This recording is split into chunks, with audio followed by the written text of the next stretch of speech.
అడ్డగోలుగా విభజించబడ్డ ఆంధ్రప్రదేశ్కు ఆది నుండి కూడాను ఆర్థిక లేమి వెంటాడుతూ వస్తుంది. 14 ఏళ్ళు కావస్తున్నా కూడా ఆంధ్రప్రదేశ్‌ను అభివృద్ధి చేసేందుకు చేసినటువంటి ప్రయత్నంలో మాత్రం ఇప్పటికీ ఆ లేమిని పూడ్చేందుకు ఎటువంటి అంటే ఒక చేదోడు లేకుండా పోయింది. ఓవైపు ప్రత్యేక హోదా ముగిసిన అధ్యాయం కాక స్పెషల్ ప్యాకేజ్ అన్న విషయం ఇప్పటికి కూడాను అందని ద్రాక్షగానే మిగిలింది.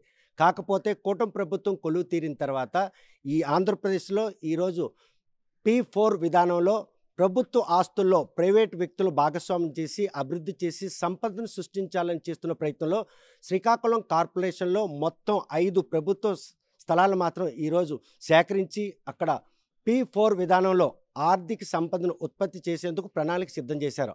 అందులో శ్రీకాకుళం మున్సిపల్ కార్పొరేషన్ కార్యాలయం కాగా పొట్టి శ్రీరాములు మార్కెట్, అదేవిధంగా టీటీడీ కళ్యాణ మండపం, అదేవిధంగా జిల్లా గ్రంథాలయంతో పాటు ఆర్టీసీ కాంప్లెక్స్లో ఉన్నటువంటి 8 ఎకరాల స్థలాన్ని కూడాను ఈరోజు ప్రపోజల్ పెట్టారు. అక్కడ ప్రైవేట్ వ్యక్తుల భాగస్వామ్యంతో భవనాలు నిర్మించి అక్కడ కార్యకలాపాలు నిర్వహించేందుకు చేస్తున్నటువంటి ప్రభుత్వం పోకడిని ఏ విధంగా సమర్థిస్తున్నారు, అసలు సంపదను సృష్టించాలనే విషయంలో ప్రభుత్వ స్థలాలపై కూటమి ప్రభుత్వం ఆధిపత్యం ఏంటి, ప్రైవేటు వ్యక్తులను ఎందుకు భాగస్వామ్యం చేస్తున్నాం, ఆర్థిక లేమిని పెంపొందించడానికా లేకపోతే ఆర్థిక పరిపుష్టి ముసుగులో స్వలాభం కోసం చేస్తున్న ప్రయత్నం స్థానిక మనం తెలుసుకుందాం. చూస్తే కనుక ప్రస్తుతం ఏదైతే సంపదను సృష్టించాలని తీసుకున్నటువంటి కూటమి ప్రభుత్వ నిర్ణయంలో శ్రీకాకుళం కార్పొరేషన్లో ఈరోజు 5 స్థలాలను ఐడెంటిఫై చేశారు.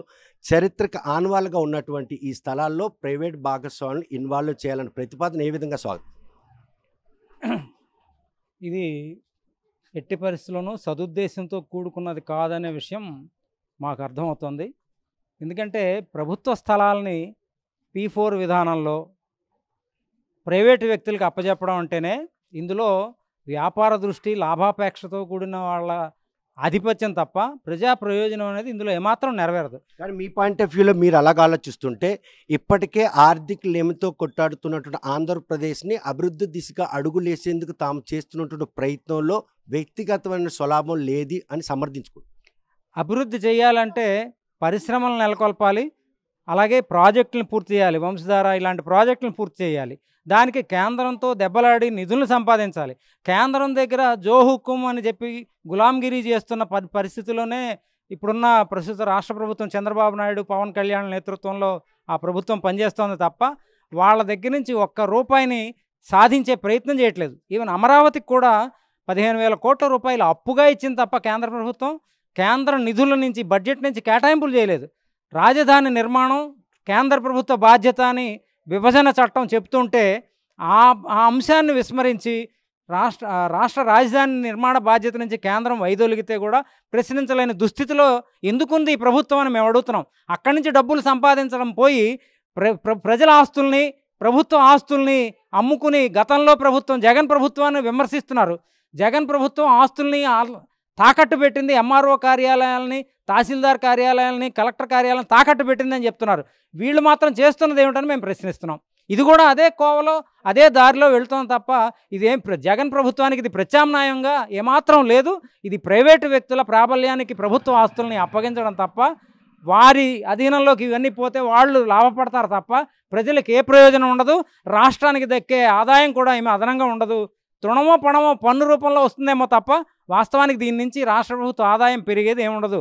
అసలు వదిలేసి ఏదో సంచి లాభం చిల్లు కూడదలిసినట్టుగా సంచిని వదిలేసి చిల్లును పట్టుకునే పరిస్థితిలో ఇవాళ ఈ ప్రభుత్వం వ్యవహరిస్తుంది తప్ప వాస్తవానికి సంపద సృష్టి అనేది దీనివల్ల జరిగేది కాదు అని మేము చెప్పదలుచుకున్నాం. ఇక్కడ ఆర్టీసీ కాంప్లెక్స్ 16 ఎకరాల విస్తీర్ణం పట్టణ నడిబొడ్డులో ఉంది. ప్రయాణికులకు అందుబాటులో ఉన్నటువంటి ఈ తరుణంలో కేవలం కాంప్లెక్స్ని మాత్రం పూర్తిగా వేరే చోటుకి డైవర్ట్ చేసి కాంప్లెక్స్ని పూర్తిగా కమర్షియల్ కాంప్లెక్స్ చేయాలనుకుంటారు.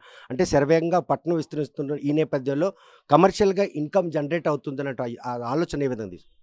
వాస్తవానికి ప్రజల ప్రయోజనం కన్నా ప్రజలకు ఉపయోగపడే దూరంలో ఆర్టీసీ ఉండడం సరైనది అవుతుంది. కానీ ప్రజలకి దూరం పెరిగే కొద్దీ ఆర్టీసీకి ఇప్పటికే ఆర్టీసీ నుంచి విముఖత పెరుగుతోంది. ప్రైవేటు వాహనాల వైపు ట్యాక్సీల వైపు మొగ్గుతున్నారు, మ్యాక్సీ క్యాబ్ల వైపు మొగ్గుతున్నారు. ఆర్టీసీని ఇంకా దివాళా తీయించి ఇది ప్రైవేటు వాళ్ళకి అప్పచెప్పే కుట్ర తప్ప వాస్తవానికి ఈ బస్ స్టేషన్ తరలింపు కానీ లేకపోతే కమర్షియల్గా అభివృద్ధి చేసి ఆదాయం సంపాదిస్తామనేది కానీ ఇదేమీ వాస్తవం కాదు. వాస్తవానికి ఈ వ్యాపారుల కన్నుబడింది దీని మీద. బడా వ్యాపారులు, ఈ జిల్లా రాజకీయవేత్తలు డబ్బు సంపాదన కన్నుపడింది అనుకోవచ్చా, వాళ్ళని ఇండైరెక్ట్గా ఆహ్వానిస్తున్నారు అనుకోవచ్చు. వాళ్ళ కన్నుబడి రాష్ట్ర ప్రభుత్వ విధానం వాళ్ళకి అనుకూలంగా చేస్తోంది. ఇప్పుడు ఆ అనుకూలమైన విధానాన్ని తమకు అవకాశంగా మలుచుకుని దాన్ని దోపిడీ చేయాలన్న ప్రయత్నం జరుగుతోంది. ఇది జిల్లా రాజకీయ నాయకులు, అధికారంలో ఉన్న రాజకీయ నాయకుల కుట్ర తప్ప మరొకటి కాదు. ప్రస్తుతం మాత్రం చారిత్రాత్మకంగా నిలిచిన శ్రీకాకుళం పట్ల గ్రంథాలయం కావచ్చు, టీటీడీ కళ్యాణ మండపం కావచ్చు, పొట్టి శ్రీరామూర్తి కావచ్చు, అదే మున్సిపల్ కార్పొరేషన్, అది ప్రభుత్వ కార్యాలయం అయినా కూడా అక్కడ కూడా ప్రైవేట్ భాగస్వాములు చేయాలన్నటువంటి ఆ ప్రతిపాదన ఏ విధంగా? జిల్లా కేంద్ర గ్రంథాలయం వాస్తవానికి గ్రంథాలయం అనేది ఒక విజ్ఞాన భాండాగారం. ఎంతోమంది ఔత్సాహికులైన యువకులు ఇక్కడికి వచ్చి నిత్యం పుస్తకాలు చదువుతున్నారు, పేపర్లు చదువుకుంటున్నారు. అదేవిధంగా పోటీ పరీక్షలకి ఇక్కడ సన్నద్ధులవుతున్నారు వందలాది మంది. వారందరికీ రీడింగ్ రూములు ఇవాళ బయట ఉన్నాయి. 2000, 3000 రోజుకి నెలకి అద్దె కట్టుకుని అందులో చదువుకోవాల్సిన పరిస్థితిలో ఇవాళ నిరుద్యోగ యువకులు ఉన్నారు. వాళ్ళందరికీ ఒక సౌకర్యంగా ఇది ఉంది. ఇక్కడ వందలాది మంది వస్తున్నారు. ఆ సౌకర్యాన్ని నిరుద్యోగ యువకులకి లేకుండా చేయడం అనేది ఏ ప్రజా ప్రయోజనం, ఏం అభివృద్ధి కాముకం? అంటే నిరుద్యోగుల పొట్టగొట్టి చదువుకునే చదువర్లకి చదువును దూరం చేసి అధ్యయనాన్ని, విజ్ఞానాన్ని దూరం చేసే చర్య ఇది అభివృద్ధికి దోహదం చేస్తుంది. అంటే స్కూళ్ళన్నీ కూడా మూసేయడం బెటరు, గ్రంథాలయాలు మూసేయడం బెటరు, అభివృద్ధి కోసం అని చెప్పేసి అన్నింటినీ అమ్మేయడం బెటరు. ఇది సరైన విధానం కాదు. ఇది ప్రభుత్వం తిరోగమన చర్య, వాస్తవానికి సమాజాన్ని వెనక్కి తిప్పే చర్య, మూఢత్వాన్ని పెంచే చర్య, నిరుద్యోగ యువకులకు పొట్టగొట్టే చర్య. వాళ్ళు ఇవాళ ఉద్యోగాలు లేక నానా యాతన పడుతుంటే ఆ పోటీ పరీక్షల ప్రిపరేషన్ కూడా ఇవాళ డబ్బులు పెట్టాలంటే ఎక్కడ పెట్టగలరు నిరుద్యోగులు? అందుకని దీన్ని మేము తీవ్రంగా ప్రతిఘటిస్తాం, ఖండిస్తున్నాం.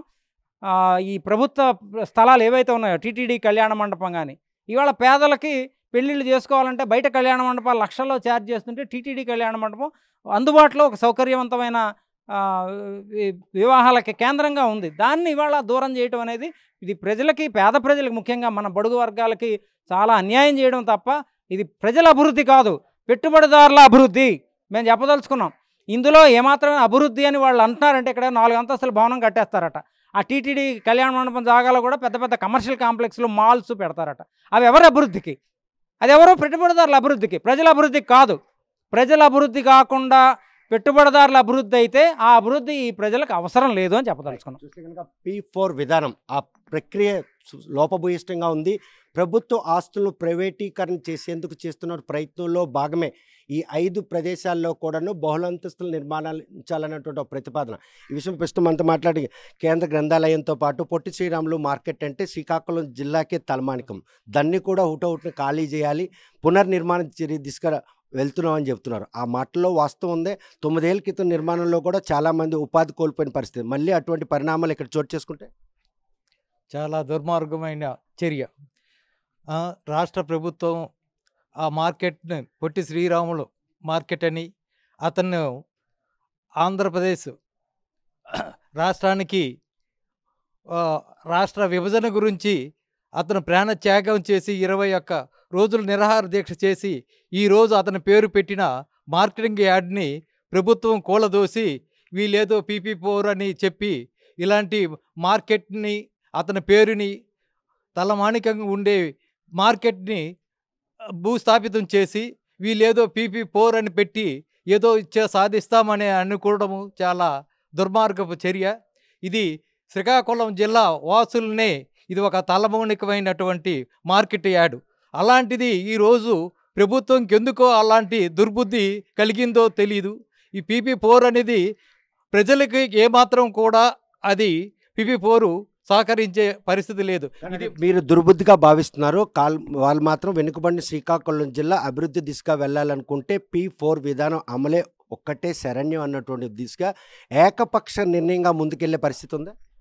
ఏకపక్ష నిర్ణయమే. ఇప్పుడు ఆటోమేటిక్గా కలెక్టర్లని వాళ్ళని చెప్పి వెంటనే ఖాళీ చేయమని చెప్పడం చాలా దుర్మార్గపు చర్య. ఈ PP4 అనేది వీళ్ళు ఎప్పుడు బిల్డింగ్స్ కడతారు, వీళ్ళు ఎప్పుడు అభివృద్ధి చెందుతారు, ఇవి ఎప్పుడు వీళ్ళు రాష్ట్ర ప్రభుత్వానికి ప్రజలకు ఇచ్చిన వాళ్ళ ఇవి వాగ్దానాలు నెరవేరుస్తారు. ఇవి అంతా బూటకం. ఇలాంటివి చేసి రాష్ట్రాన్ని చెడగొట్టడం తప్పించి ఈ PP4 వలన ఈ నిర్ణయమే చాలా తప్పు నిర్ణయంగా నేను భావిస్తూ ఉన్నాను. కూటమి ప్రభుత్వం తీసుకున్న ఈ నిర్ణయం కారణంగా శ్రీకాకుళం పట్టణంలో ఉన్నటువంటి కోట్లాది రూపాయలు విలువ చేసే ప్రభుత్వ భూములను ఈరోజు ప్రైవేటు గుత్తేదారులకు అప్పగించేందుకు చేస్తున్న ప్రయత్నంగానే భావిస్తున్నారు. జిల్లాకే తలమానికంగా చెప్పుకున్నటువంటి పొట్టి శ్రీరాములు పెద్ద మార్కెట్ను పునర్నిర్మాణం పేరుతో దాన్ని ప్రైవేట్ వ్యక్తులకు అప్పజెప్పేందుకు చేస్తున్నట్టు ప్రయత్నమే.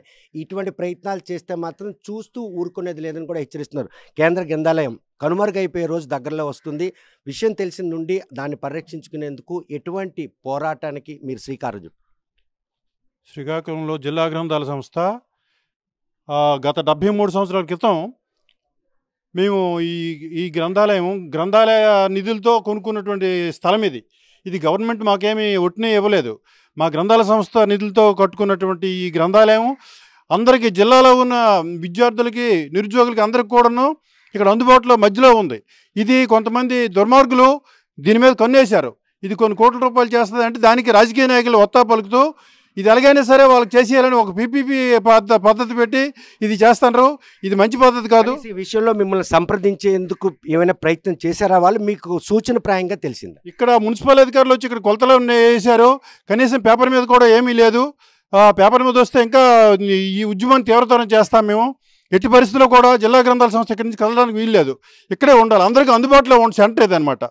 ఇది దుర్మార్గపు చర్య. ఇది అంటే వాళ్ళు కొలతలు వేయడానికి వచ్చారనుకుంటే ఈ స్థలాన్ని కొట్టుకుపోతారనే విషయాన్ని మీరు పసిగట్టి ఈరోజు దాన్ని పరిరక్షించేందుకు ప్రయత్నాలు మొదలు పెడుతున్నారు. ఇది మాకు తెలిసింది. ఇలాగా కొలతలు వేశారు. ఏదో డిగ్రీ కాలేజీలో కొన్ని రూములు ఇస్తామని అన్నారు. వాళ్ళు ఎన్నాలో డిగ్రీ కాలేజీకి సరైనటువంటి రూములు లేవు. వాళ్ళకే సరిపడటం లేదు. మాకు ఎక్కడ సరిపోతుంది? ఇది కొన్నాళ్ళు ఉండమంటే తర్వాత వెళ్ళిపోమంటారు వాళ్ళు. ఇక్కడ అన్ని విధాలుగా అందరూ చదువుకోవడానికి మంచి ఇక్కడ అనువైన ప్రదేశం ఇది. ఇలాంటి ప్రదేశాన్ని తీసి ఇచ్చేసి చాలా దుర్మార్గమైన చర్య. చూస్తే కనుక P4 విధానం శ్రీకాకుళం కార్పొరేషన్లో ఉన్నటువంటి కార్పొరేషన్ కార్యాలయంతో పాటు పొట్టి శ్రీరాములు మార్కెట్, అదేవిధంగా కేంద్ర గ్రంథాలయం, TTD కళ్యాణ మండపంతో పాటు RTC కాంప్లెక్స్, ఈ 5 ప్రదేశాల్లో కూడాను బహుళ అంతస్తుల నిర్మాణం చేపట్టేందుకు కనీసం ఆ నిర్వాహకులు సంప్రదించకుండానే ఈరోజు కార్యకలాపాలు మాత్రం మొదలెట్టే ప్రక్రియ మొదలైందని చెప్పుకోవచ్చు. DPR సిద్ధం చేస్తున్నాం అని ఇటీవలే శ్రీకాకుళం కార్పొరేషన్ కమిషనర్ కూడా దీనిపై స్పష్టత ఇచ్చారు. స్థానిక ఎమ్మెల్యే కూడాను ఈ ప్రదేశాలన్నీ కూడా ప్రైవేట్ భాగస్వాములతో బహుళ అంతస్తులు నిర్మించి కార్పొరేషన్కి ఆర్థిక పరిపుష్టి కల్పించడంతో పాటు ఈ జిల్లా వాసులకు ఉపాధి కల్పనకి ఎంతగానో దోహదపడుతుంది P4 అని చెప్పి వాళ్ళు మాత్రం సమర్థించుకునే పరిస్థితి. కాకపోతే కేంద్ర గ్రంథాలయం విషయంలో కార్పొరేషన్ అధికారులు ఇక్కడికి వచ్చి కొలతలు నిర్వహించిన విషయం వెనక ఏదో ఆంతర్యం దాగుందని తెలిసినటువంటి నిర్వాహకులు మాత్రం ఈరోజు కేంద్ర గ్రంథాలయాన్ని పరిరక్షించేందుకు వారు మాత్రం పోరాటం మొదలుపెట్టారు. ఇక TTD కళ్యాణ మండపం విషయంకి వచ్చేసరికి మాత్రం దేవాలయ అధికారులు ఎటువంటి చర్యలు చేపట్టబోతారు? ఇప్పటికే పొట్టి శ్రీరామూర్తిని మార్కెట్ పునర్నిర్మాణం విషయంలో వర్తకులు అందరూ కూడా తీవ్రంగా వ్యతిరేకిస్తున్న క్రమంలో ఏప్రిల్ 15వ తేదీకి ఖాళీ చేయాలన్నటువంటి ఆ పిలుపును మాత్రం తీవ్రంగా ఖండించారు. ఇటువంటి పరిణామాలు చోటు చేసుకునే నేపథ్యంలో RTC కాంప్లెక్స్ పట్టణ నడిబొడ్డులో ఉంది. 16 ఎకరాల విస్తీర్ణం ఉన్నటువంటి ఆ కాంప్లెక్స్లో 6 ఎకరాలు అంటే 8 ఎకరాల స్థలాన్ని మాత్రం పూర్తిగా కమర్షియల్ కాంప్లెక్స్గా తీర్చిదిద్దాలని చేస్తున్న ప్రయత్నంలో RTC సంస్థ నుండి ఎటువంటి ప్రతిఘటన ఎదురవుతుందో ఈ 5 స్థలాల పరిరక్షణ కోసం శ్రీకాకుళం జిల్లాలో మరో ఉద్యమం పొరుడు పోసుకుంటుందన్నా కూడా ఎటువంటి అచ్చకి లేదు. P4 తెచ్చినటువంటి ఏదైతే వివాదం ఉందో దాన్ని స్థానిక ప్రజలు నమ్మబలికించి ఎలా ఇక్కడ నిర్మాణాలు చేపడతారో, ప్రైవేట్ భాగస్వామ్యంతో ఈ నిర్మాణాలు చేపట్టేందుకు ఎటువంటి ఆటంకాలు లేకుండా ఉంటాయా, లేకపోతే అడుగడుగున ఆటంకాలు అడ్డంగా నిలిచి ఈ ప్రక్రియ మాత్రం నిలిచిపోతుందా అన్న విషయం వేచి చూడాల్సిందే. వీడియో జర్నలిస్ట్ రామకృష్ణతో సత్యం, RTV శ్రీకాకుళం. ఇండియా పాకిస్తాన్ ఉద్రిక్తతలపై లేటెస్ట్ అప్డేట్స్ కోసం డౌన్లోడ్ చేసుకోండి RTV లైవ్ యాప్.